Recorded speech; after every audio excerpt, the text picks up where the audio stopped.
أعوذ بالله من الشيطان الرجيم بسم الله الرحمن الرحيم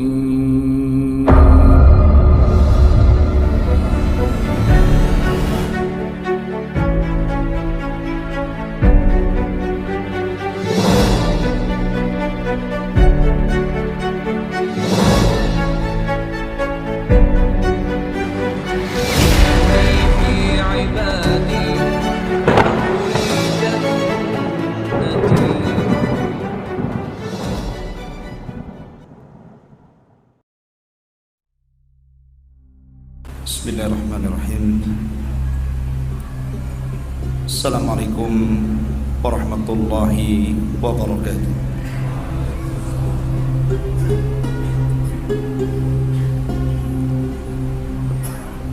Alhamdulillah, wassalatu wassalamu ala rasulillah wa ala alihi wa sahbihi wa mawalah.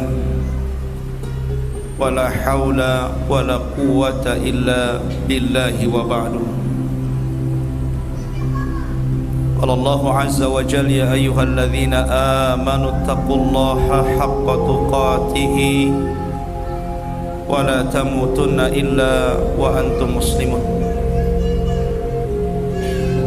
Fa in asdaqal hadithi kitabullah wa khairal huda huda Muhammadin sallallahu alaihi wasallam wa syarrul umuri muhdatsatuha wa kullu muhdatsatin bid'ah wa kullu bid'atin dhalalah wa kullu dhalalatin finnar. Ma'asyiral muslimin, jamaah sekalian yang dimuliakan Allah Subhanahu wa taala, alhamdulillah pada malam hari ini dengan izin Allah Subhanahu wa taala kita masih bisa meringankan langkah ke Masjid Jabal Arafah. Tentu tidak lain dan bukan insyaallah dalam rangka talabul ilm. Salawat iring salam untuk keberkahan majlis kita, marilah kita curahkan kepada baginda alam Nabi yang mulia alaihi salatu wassalam. Allahumma salli ala Muhammad.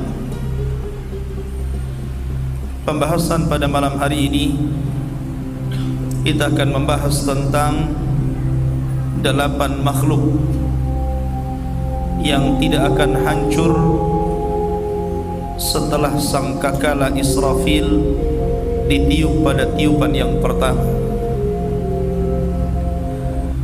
Ma'asyiral muslimin, dan pembahasan ini masih masuk dalam pembahasan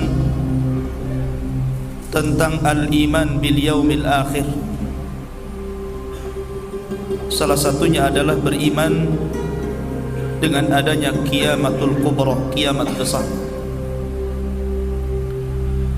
Sering saya ulang bahwa akhir tanda daripada kiamat besar, kata Nabi sallallahu alaihi wasallam, wa akhiru dzalika narun takhruju min qa'ri adnin tatrudun nas ila mahsyarihim. Bahwa akhir tanda-tanda alamat besar keluarnya api dari bumi perut Aden. Dalam riwayat dari Hijaz, yang menggiring manusia ke tempat kumpulnya mereka ketika kiamat dibangkitkan. Dan Nabi SAW mengisyaratkan ke arah Syam. Lah ketika api itu sudah menggiring manusia dan seluruh manusia sudah berkumpul di Syam, maka Nabi SAW bersabda, la taqumus sa'ah illa ala syiraril khalqi. Tidak mungkin tegak hari kiamat kecuali yang hidup pada hari itu hanyalah orang-orang yang buruk yang ada di permukaan bumi ini.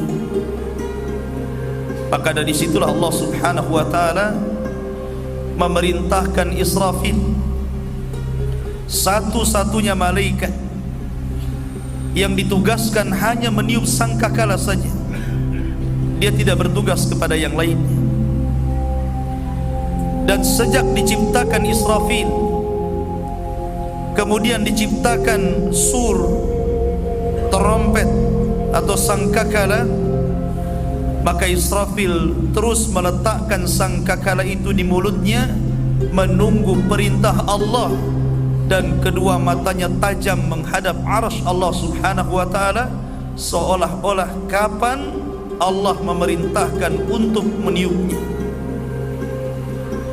Sehingga dalam hadis Abi Dzar ataupun hadis Abi Sa'id Al-Khudri yang dikeluarkan dari Imam At-Tirmidzi,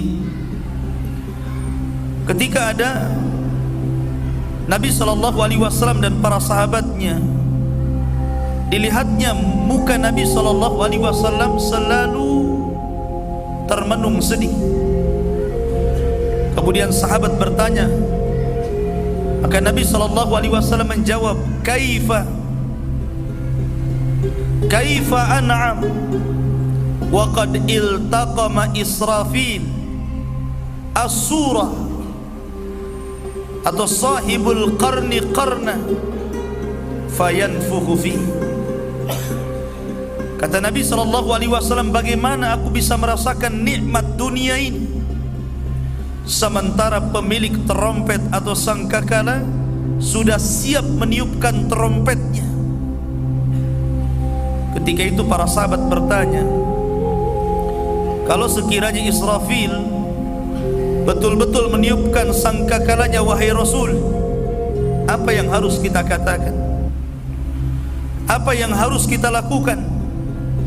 Maka Nabi SAW mengatakan, qulu, katakan oleh kalian, hasbunallah wa ni'mal wakil.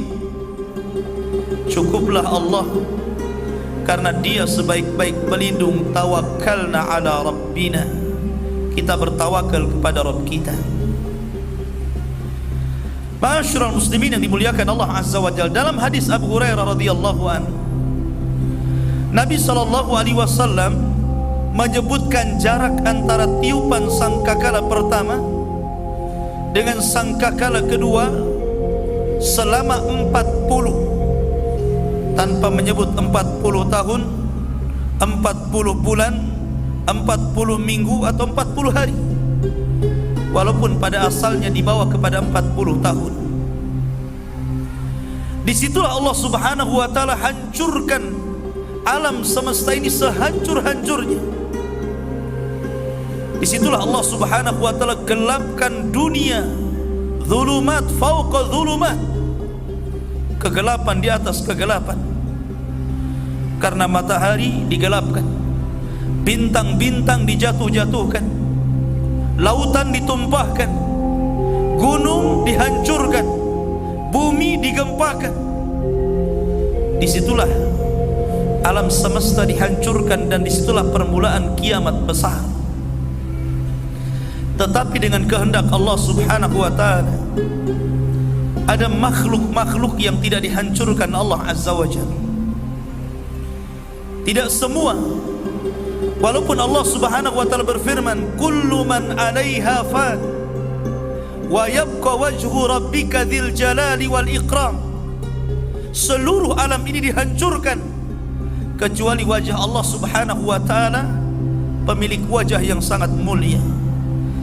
Tapi di sana Allah kehendaki ada makhluk-makhluk yang ketika terjadi kiamat besar Allah tidak hancurkan. Inilah pembahasan yang kita akan bahas pada malam hari ini. Makhluk apa yang Allah tidak hancurkan? Al-Imam Al-Barbahari dalam kitabnya Syarhus Sunnah,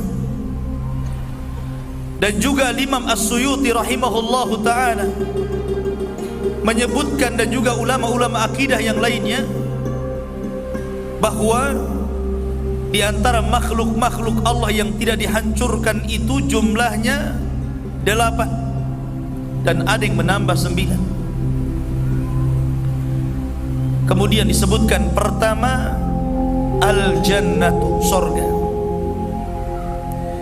Yang kedua, an-naru, neraka. Yang ketiga, al-arsyu, arsy. Yang keempat, al-kursiyu, kursi. Yang kelima, al-qalamu, qalam.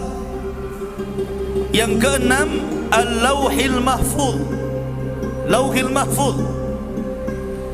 Yang ketujuh, ruh. Dan yang kedelapan, al-ajmu, ujung dari tulang ekor manusia. Dari situlah kita dibangkitkan oleh Allah Subhanahu wa ta'ala. Ma'asyiral muslimin yang dimuliakan Allah Azza wa Jalla, kita rinci satu-satu. Al-jannatu wan nar, surga dan neraka. Kedua makhluk ini sudah Allah Subhanahu wa ta'ala ciptakan. Kedua makhluk ini Allah telah menciptakan keduanya, dan sekarang sudah ada. Karena Nabi SAW pernah diperlihatkan keduanya dalam peristiwa Isra dan Mi'raj, dan dalam kesempatan yang lainnya. Kalau kita bicara tentang surga, maka surga adalah darun a'addallahu lil muttaqin waliman asa minal muwahhidin. Jadi surga itu sebuah tempat yang Allah peruntukkan hanya untuk orang-orang yang bertakwa saja, dan juga untuk ahli maksiat tetapi dia masih mentauhidkan Allah. Selama dia masih mentauhidkan Allah, walaupun dia bermaksiat kepada Allah, masih ada harapan masuk surga. Karena orang yang masuk surga itu dengan dua jalan. Pertama, direct masuk surga tanpa azab dan hisab. Yang kedua, ada proses dulu, diazab dulu di neraka. Setelah mendapatkan syafaat, baru kemudian dikeluarkan dan dimasukkan ke dalam surga. Surga ini berbeda dengan neraka, karena surga itu sifatnya darajat, sementara neraka itu sifatnya darakat. Darajat artinya semakin tinggi surga, maka semakin indah dan mulia. Semakin rendah neraka, maka semakin buruk dan mengerikan kondisinya. Begitulah sifat surga dan neraka. Makanya Nabi SAW ketika membawakan hadis qudsi, ketika menghabarkan para pembaca Al-Quran, beruntung antum di dunia yang sering membaca Al-Quran, menghafal Al-Quran, gemar membaca Al-Quran, karena Allah Subhanahu wa ta'ala akan membahagiakan mereka di surga. Apa kata Allah kepada para pembaca Al-Quran? Allah berfirman, Iqra wartaq warattil kama kunta turattil fid dunya fa inna manzilataka inda akhiri ayatin taqra'uha. Kata Nabi SAW, bacalah, baca kau sekarang Al-Quran ini di surga ini, kemudian naiklah, dan dia akan naik. Pakai apa naik? Pakai rof-rof semacam saya, naik ke atas. Kemudian Allah mengatakan, warattil, tartilkan bacaanmu sebagaimana engkau mentartilkan bacaan Qur'anmu di dunia. Karena nanti akhir daripada tingkatan yang kau akan tempati di sorga itu sesuai dengan akhir ayat yang kau baca di dunia. Semakin membaca Al-Quran, gemar membaca Al-Quran, maka semakin tinggi tingkatannya. Dari sinilah Syekhul Islam Ibnu Taimiyah rahimahullahu ta'ala mengambil hukum istimbat bahwa jumlah tingkatan di sorga itu sejumlah ayat di dalam Al-Quranul Karim, 6.000 lebih. Dan Allah kecualikan 100-nya khusus bagi para mujahidin fi sabilillah. Itulah sorga. Dan sorga ini sering saya ceritakan, tidak perlu diperpanjang. Begitu juga neraka. Allah Subhanahu wa ta'ala memberikan pintu-pintu neraka lebih sedikit dibandingkan pintu sorga. Karena pintu sorga itu 8, tapi pintu neraka itu 7. Dan ini ingin menjelaskan kepada kita bahwa rahmat Allah lebih luas dibandingkan kemurkaannya. Neraka ini untuk siapa? Darun a'addallahu lil kuffari wal munafiqin. Sebuah tempat yang Allah peruntukkan untuk orang-orang kafir dan juga orang-orang munafiqin dan juga orang-orang mujrim. Mereka dimasukkan ke dalam neraka. Dan Allah Subhanahu wa ta'ala takdirkan keduanya kekal. Tetapi kekekalan sorga dan neraka itu tidak sekekal Allah, karena kekekalan keduanya diawali dari tidak ada, kemudian Allah ciptakan menjadi ada, dan atas kehendaknya Allah kekalkan keduanya. Jadi keduanya masih berhajat kepada Allah, tapi kekalnya Allah tidak berhajat kepada siapapun. Karena Allah Subhanahu wa ta'ala satu-satunya zat yang maha kekal, yang tidak didahului dengan adam, dengan ketidakadaan. Ma'asyiral muslimin yang dimuliakan Allah Subhanahu wa ta'ala, Nabi SAW menggambarkan dalam sebuah hadis, idza dakhala ahlul jannatal jannah wa ahlun naran nara ji'a bil mauti ala suratil kabshi. Apabila penduduk sorga Allah masukkan semuanya ke dalam sorga, artinya yang di neraka itu sudah tidak ada lagi, kecuali memang penduduk yang dikekalkan di dalamnya. Kalau yang tidak dikekalkan sudah diambil dan dimasukkan ke dalam sorga.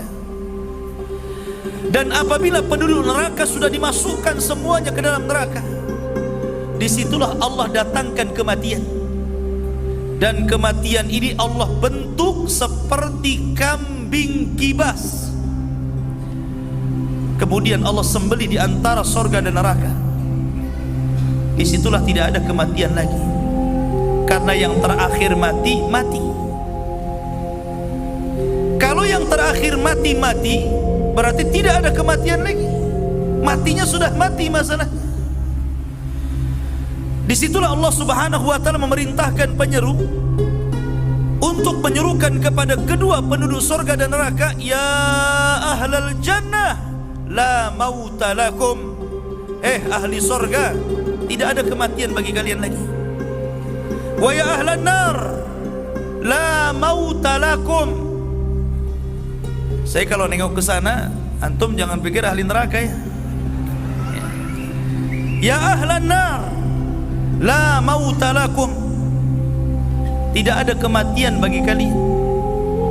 Maka mereka dikekalkan di dalamnya, yang ahli sorga nikmat dengan sorganya, yang ahli neraka tersiksa dengan nerakanya. Tapi kemudian jangan seperti kelompok sesat. Ada satu kelompok sesat yang mengatakan penduduk neraka ini kalau lama-lama disiksa jadi nikmat juga katanya, karena terbiasa dipukuli katanya. Mana ada?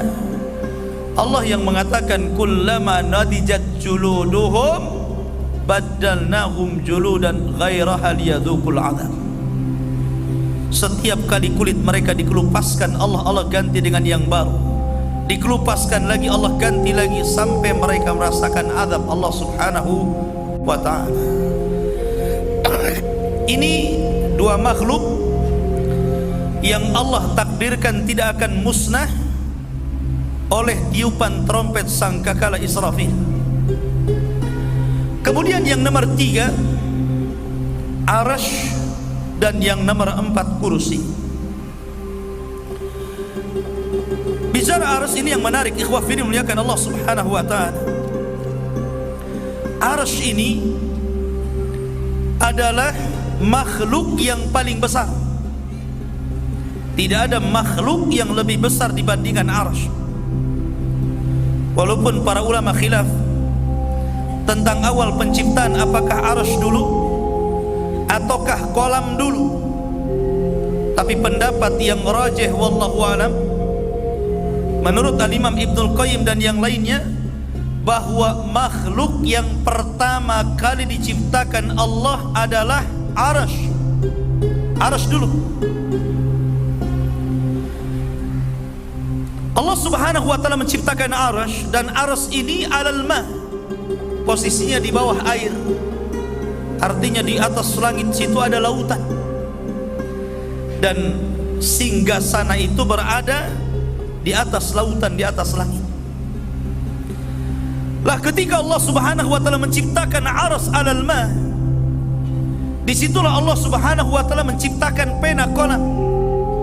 Kemudian Allah perintahkan kepada kolam, uktub kulla syai'in, kolam, catatlah segala sesuatu yang sedang terjadi, yang akan terjadi, dan begitu seterusnya. Dari sini menunjukkan bahwa seluruh makhluk Allah berada di bawah arasy. Seluruh makhluk Allah setelah Allah ciptakan arasy, semua di bawahnya. Karena arasy itu makhluk Allah yang sangat besar.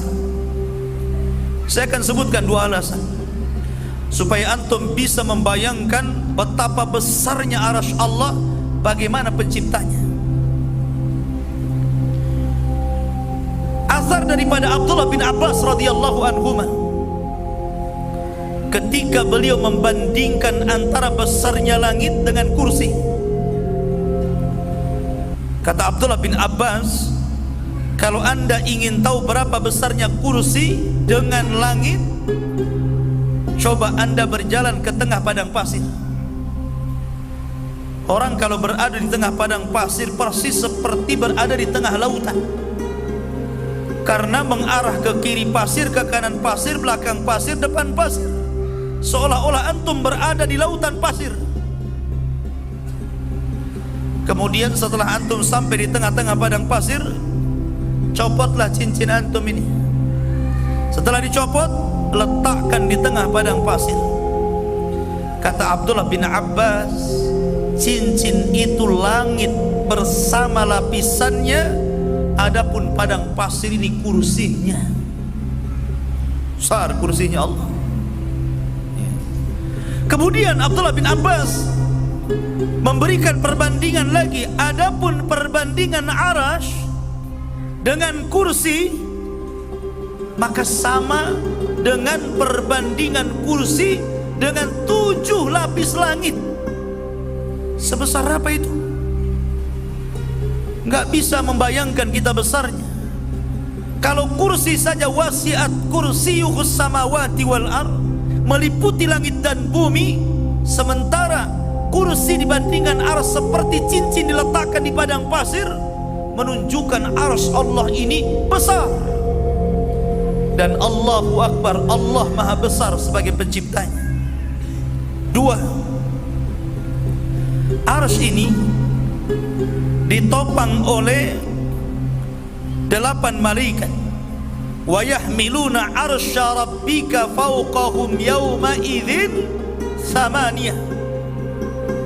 Dan para pemikul arasy pada hari itu jumlahnya berapa? 8. Ada 2 penafsiran para ulama tentang 8 malaikat ini.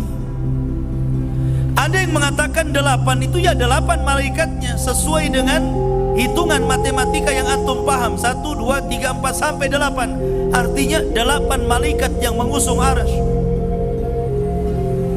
Ustaz, arasy sebesar itu, yang ngusung arasy cuma 8 malaikat. Antum harus paham malaikat yang mengusung arasy dulu. Dalam sebuah hadis yang dihasankan oleh Syekh Albani rahimahullahu taala dan juga ulama yang lain yang mengatakan Nabi diizinkan untuk mensifatkan satu malaikat pemikul arsy. Kata Nabi SAW, telapak kakinya berada di lapisan bumi yang paling bawah. Bumi ini 7 lapis. Kakinya malaikat pemikul arsy itu ada di lapisan yang nomor 7 paling bawah. Kemudian terbentang ke atas sampai menembus langit, sampai menembus kursi, baru kepalanya memikul arsy Allah Subhanahu wa taala. Anda bisa bayangkan besarnya malaikat itu. Kemudian Rasul mengatakan, ma baina sahmati udhuni ila atiqi masirati sab'umi'ati amin. Kemudian Rasul menggambarkan jarak antara daun telinga nih, daun telinga yang paling bawah, dengan bahu dia, itu atik namanya, bahu. Jarak antara daun telinga ke bahu itu perjalanan 700 tahun. Sampai di mana tuh? Kalau antum jalan 700 tahun, panjangnya dari sini burung saja mungkin gak bisa terbang sampai sejauh itu. Lihat besarnya satu malaikat pemikul arsy. Apalagi ini 8 malaikat. Ini satu penafsiran. Penafsiran yang kedua, bahwa yang dimaksud angka 8 samania dalam Al-Quran itu artinya 8 saf.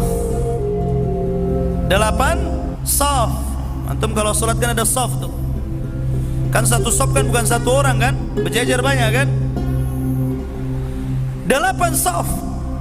Dan satu saf itu jumlah malaikat tidak ada yang tahu banyaknya kecuali Allah. Wa ma ya'lamu junuda rabbih illa hu. Tidak ada yang tahu jumlah malaikat kecuali Allah Azza wa Jalla. Saking banyaknya itu yang memikul arsy Allah Subhanahu wa taala. Itu penafsiran lain. Dan arsy ini ikhwah fillah muliakan Allah Azza wa Jalla adalah makhluk Allah Subhanahu wa taala yang bisa juga bergetar. Padahal makhluk yang besar itu jarang bergetar kan?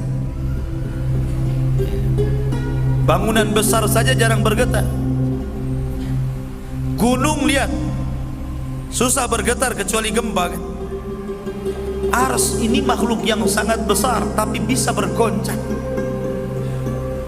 Kapan arsy bergoncang? Ketika kematian satu sahabat Rasul, Sa'd bin Mu'adz, pemimpin Ansar yang sangat mencintai Rasul dan Rasul mencintai diri. Saat kematiannya Sa'd bin Mu'adz, bergegar arsy Allah Subhanahu wa taala. Makhluk yang paling besar bahagia dengan kematian Sa'd bin Mu'adz, sampai saking bahagianya dia pun bergoncang dan bergetar. Kata Nabi SAW, kematian Sa'ad tahtazzu arsyu rabbih, membuat bergoncang dan bergetar arsy Allah Subhanahu wa taala. Ma'asyiral muslimin yang dimuliakan Allah Azza wa Jalla. Dan arsy itu atapnya sorga. Sorga yang paling tinggi adalah sorga Firdaus. Kata Nabi SAW, idza sa'altumullaha fas'aluhul firdausil a'la fa innaha a'lal jannah wa fawqahu arsyur rahman. Kalau kalian minta sorga, jangan tanggung-tanggung, kata Rasul. Minta sorga yang paling tinggi, sorga Firdaus. Karena Firdaus sorga yang paling tinggi, atapnya, pelaponnya mungkin bahasa kita adalah arsy ar-Rahman, dan disitulah ruh para syuhada digantungkan di kendil-kendil di bawah arsy Allah Subhanahu wa ta'ala. Arsy ini tidak akan dihancurkan oleh Allah Azza wa Jalla. Kemudian yang nomor 4, kursi. Kursi juga tidak akan dihancurkan. Dan kursi ini saking mulianya sampai-sampai Allah sebut dalam Al-Quran satu ayat dalam surah Al-Baqarah, dan ayat itu langsung diberi nama dengan Ayatul Kursi. Bahkan kata ulama tafsir, satu-satunya ayat yang paling mulia dibandingkan ayat-ayat yang lain dalam Al-Quran yang 30 juz itu, tidak ada yang lebih mulia dan bisa menandingi kemuliaan ayat kursi. Jadi itu ayat yang sangat mulia, bahkan lebih terkenal dibandingkan surah Al-Baqarahnya sendiri. Karena ayat kursi ini banyak diamalkan oleh manusia dalam berbagai macam amalan. Orang sebelum tidur baca ayat kursi, setelah sholat baca ayat kursi, sore baca ayat kursi, pagi baca ayat kursi. Banyak perintah untuk membaca ayat kursi. Lah kursi itu tidak akan dihancurkan Allah. Kursi itu satu di antara 8 makhluk yang tidak akan dihancurkan Allah Subhanahu wa ta'ala. Dan yang dimaksud kursi itu adalah tempat berpijaknya kedua kaki Allah. Maudhi'u qadama Rabbi. Kata Ibnu Katsir, yang dimaksud kursi dalam ayat wasi'a kursiyuhus samawati wal ar, artinya kursi itu tempat berpijaknya kaki Allah Subhanahu wa ta'ala, kedua kaki Allah Subhanahu wa ta'ala.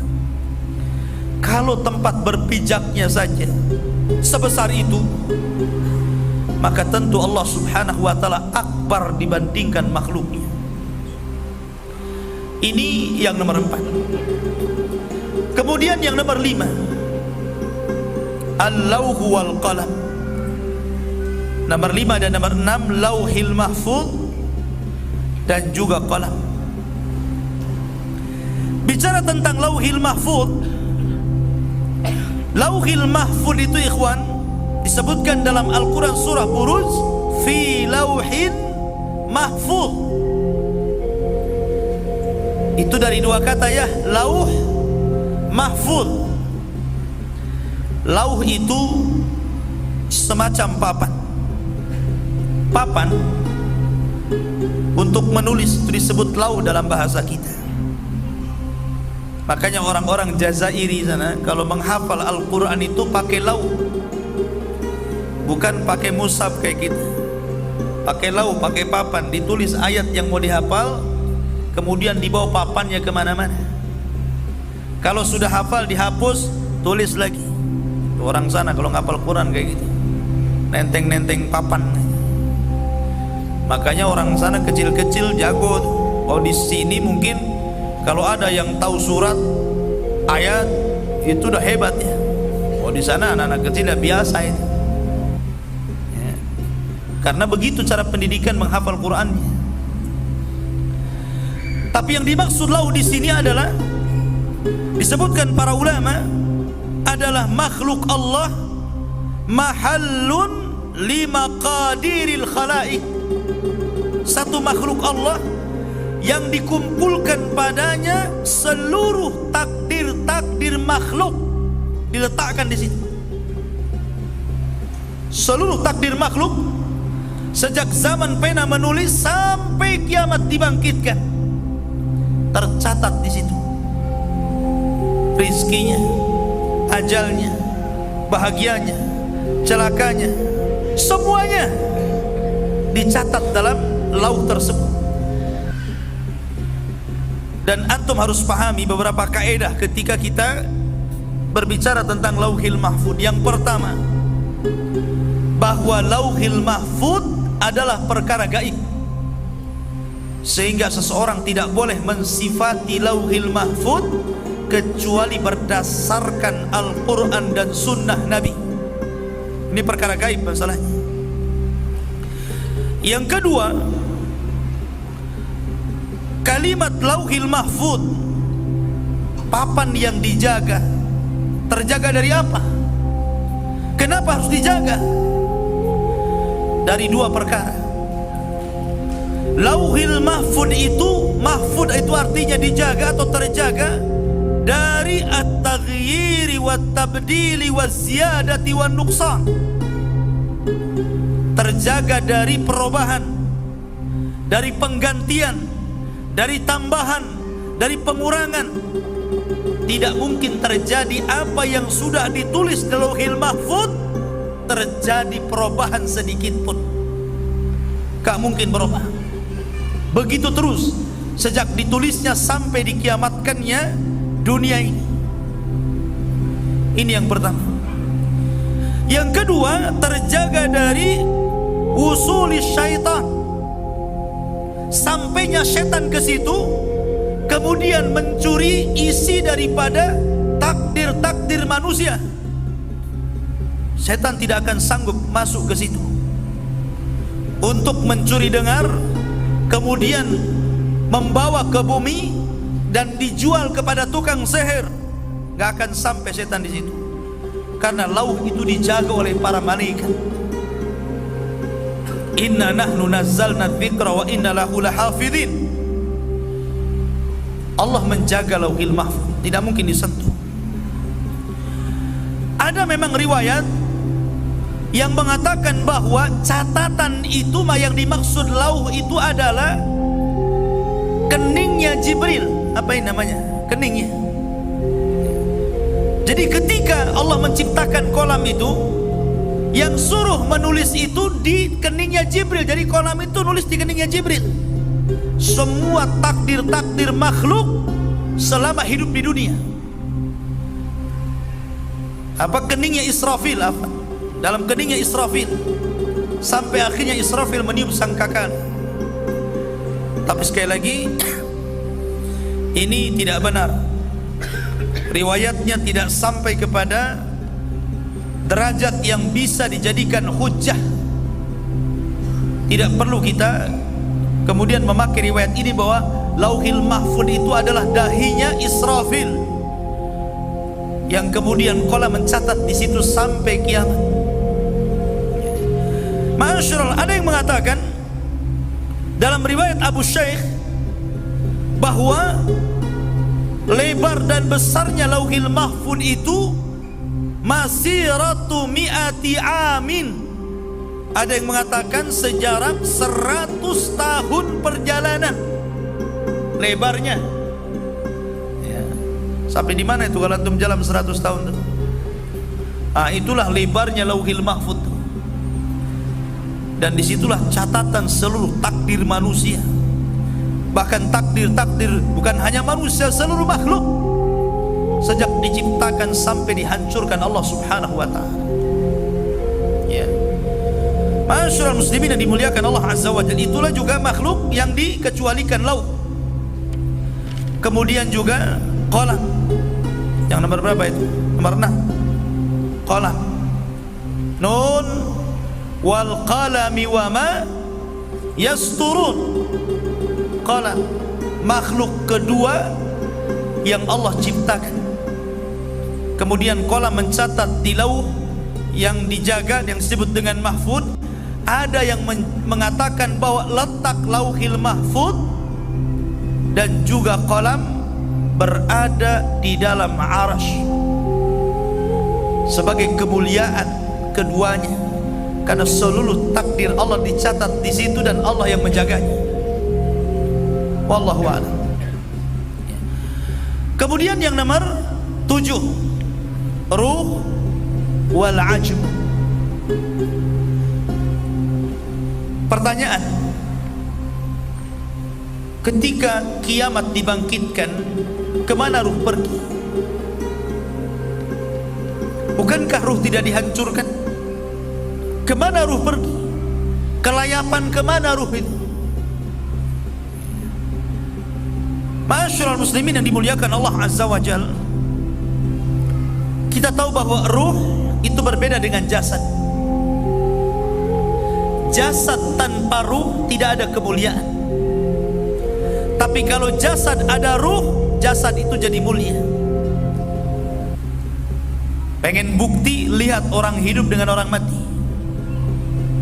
Orang hidup pakaiannya saja macam-macam, mobilnya saja gonta-ganti, jubahnya saja warna-warni. Coba kalau sudah mati, berapa warna tuh pakaiannya? Satu. Kalau dipakaikan jas juga dimarahi orang. Jangan pakai jas, copot, nggak ada sunnahnya. Kalau jasad gak ada ruh, itu gak ada kemuliaan. Gak bisa dia berdandan, ya begitu saja pakaiannya, putih gitu ya. Tapi kalau ketemu ruh dengan jasad, jadi mulia. Allah muliakan sehingga dia bisa memakai baju sekehendaknya, kendaraan sekehendaknya, pakaian sekehendaknya, dan begitu seterusnya. Tapi tentu kemuliaan ini juga ditentukan dengan ketakwaan. Yang ingin saya jelaskan, ketika ruh seorang mukmin dan kafir meninggal dunia, maka mereka akan masuk ke dalam kuburan. Disitulah ada alam yang disebut dengan alam barzakh. Terjadi silang pendapat. Orang yang masuk ke dalam azab kubur atau masuk kepada nikmat kubur, apakah mereka merasakan nikmat dan azab itu hanya ruh saja, sementara jasad itu hancur dimakan tanah dan cacing tanah? Ataukah ruh dan jasad itu menyatu kembali dalam kuburan? Ini yang menjadi pertentangan ulama akidah. Tapi pendapat ahli sunnah wal jamaah, pendapat yang akrab, pendapat yang lebih benar, bahwa terjadinya azab kubur ataupun nikmat kubur setelah adanya fitnah kubur birruhi wal jasad, dengan ruh dan jasad. Artinya antum dibangkitkan sebagaimana antum sekarang hidup. Bayangkan coba antum sendiri di malam pertama masuk liang lahat, antum sendiri, antum saja dalam kamar, ikhwan, antum gelapkan, kemudian antum duduk saja temenung begitu, megap kita ini ya, kayak uka-uka jadinya ya. Coba, tetapi ikhwan, dalam kuburan itu tidak bisa apa-apa, antum dalam ruangan kecil itu. Kalau di rumah masih antum bisa keluar, bisa nyalakan handphone ya. Tetapi dalam kuburan sendirilah, disitulah Allah akan balikkan roh itu. Setelah Allah naikkan ruh ke langit, kemudian berjumpa dengan Allah, kemudian ruh itu dibalikkan kembali. Karena manusia akan berjumpa, melakukan perjumpaan dengan Allah itu di 4 tempat. Pertama saat sholat, yang kedua saat kematian, yang ketiga di padang mahsyar, dan yang keempat di sorga. Allah mengatakan, ya ayyuhan insanu innaka kadihun ila rabbika kadahan famulaqi. Famulaqi, untuk menjumpai Allah. Kenapa seseorang disuruh oleh Allah itu kadih, bersungguh-sungguh untuk beramal soleh di dunia? Karena Anda akan berjumpa dengan Allah. Maka ketika berjumpa dengan Allah, berjumpalah dalam kondisi yang terbaik, dalam kondisi yang terbaik. Famulaqi. Lah ketika Israfil meniupkan sangkakala yang pertama, disitulah kata para ulama, inqita'u adzabil qabri, azab kubur terputus di sini. Tidak ada azab lagi selama 40 tadi. Dalam hadis Abu Hurairah, ketika Allah hancurkan alam semesta, tidak ada lagi azab kubur, karena semua diwafatkan, jinnya, malaikatnya, manusianya. Akhirnya mereka terpisah lagi dari jasadnya. Ruhnya orang-orang yang beriman kemana?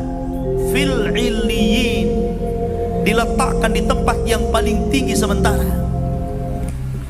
Adapun ruhnya orang-orang kafir dan munafik diletakkan fi sijjin, di tempat yang paling dasar di perut bumi.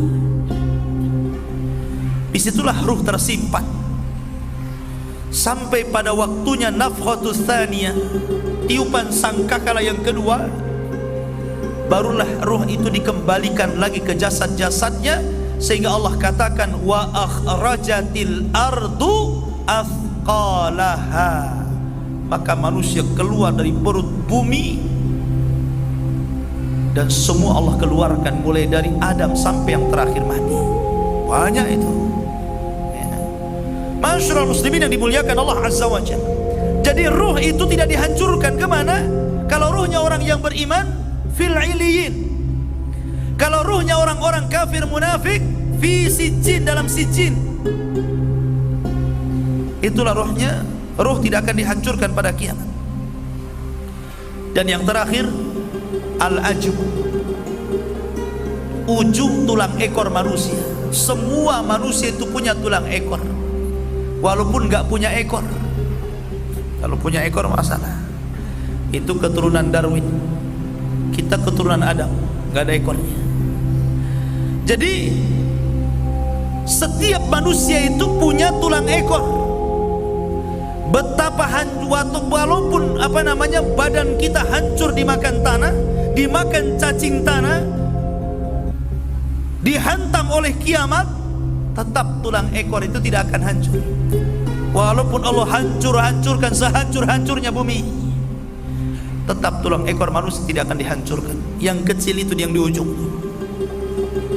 Karena Allah Subhanahu wa ta'ala akan bangkitkan manusia dari situ. Dan Allah ketika membangkitkan yang kedua kalinya lebih mudah dibandingkan pertama kali menciptakannya. Tulang ekor itulah kita dibangkitkan Allah Azza wa Jalla. Dari sini ikhwah fillah muliakan Allah Subhanahu wa ta'ala, teranglah jelaslah bahwa makhluk ini tidak dihancurkan Allah Subhanahu wa ta'ala pada hari ketika Allah menghancurkan alam semesta ini. Tapi ikhwan, karena masih ada waktu, biasa kita tidak ada tanya jawab ya. Mungkin malam ini saya kasih kesempatan antum untuk tanya jawab selama 10 menit atau 15 menit ke depan. Silakan, acung saja.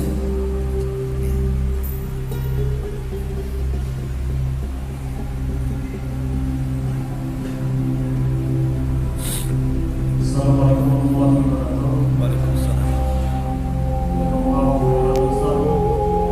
Saya mau menanyakan di surat Al-Taha ayat 5 dikatakan bahwa Allah itu hakiki, bertempat di atas arsy, menjauhi makhluknya. Sedangkan makhluk Allah yang paling tinggi adalah arsy. Jadi disebutkan di ceramah yang bahwasanya kursi itu tempatnya Allah berhijab. Itu maksudnya gimana Ustaz? Di bawah dikatakan asal ini otomatis kursi itu di bawahnya arsy. Tapi kenapa Allah berhijab di atas kursi? Assalamualaikum warahmatullahi wabarakatuh. Itu ada fiksi di kepala antum. Imajinasinya tinggi. Taib. Pertama, bicara tentang zat Allah berarti bicara tentang yang gaib. Kenapa kita katakan gaib? Sebuah zat bisa kita gambarkan kalau ada 3 perkara. 1, pernah melihat. 2, ada kembarannya, kita lihat dari kembarannya. 3, orang yang dihabarkan oleh zat tersebut sehingga dia menggambarkan seperti apa, kita bisa mengorek dari dia. Pertama, melihat. Saya kira semua makhluk tidak pernah melihat Allah. Sehingga dahulu ada orang mahasiswa Indonesia katanya sekolah ke Amerika terkena virus ateis. Ateis bahaya. Kalau ateis ini akhirnya mengatakan faksa-faksi itu. Ini fiksi, itu fiksi, hati-hati. Antum jangan bela, kalau salah-salah. Kitab suci itu tidak ada yang fiksi, pasti. Itu akibat dari ateis filsafat. Dia mengatakan, saya akan murtad dari Islam gara-gara saya berjumpa dengan manusia yang banyak. Saya tanya, pernah nggak berjumpa dengan Allah? Semua orang di Amerika sana nggak ada yang mengatakan saya pernah melihat Allah. Lah kalau seandainya tidak pernah melihat Allah, lalu kenapa Anda menyembah Tuhan yang tidak ada? Dijawab, bukan berarti sesuatu yang tidak bisa dilihat tidak bisa dirasakan. Akhirnya sama salah satu ustadz dipukul dia sama tangannya keras-keras, sakit lah. Kenapa ustadz pukul saya? Ah, itu jawabannya kan. Enak kalau jawabannya mukulnya. Kok bisa ya? Sekarang gambarkan sakitmu seperti apa? Kotak kah, bulat kah, lonjong kah? Tapi kamu kan bisa merasakan, tapi kamu tidak bisa menggambarkan sakit seperti apa. Bukan berarti yang tidak bisa dilihat tidak ada. Anda hari-hari maaf kentut. Coba bayangkan kepada saya bentuk kentut seperti apa. Ada yang bisa? Gak bisa kan?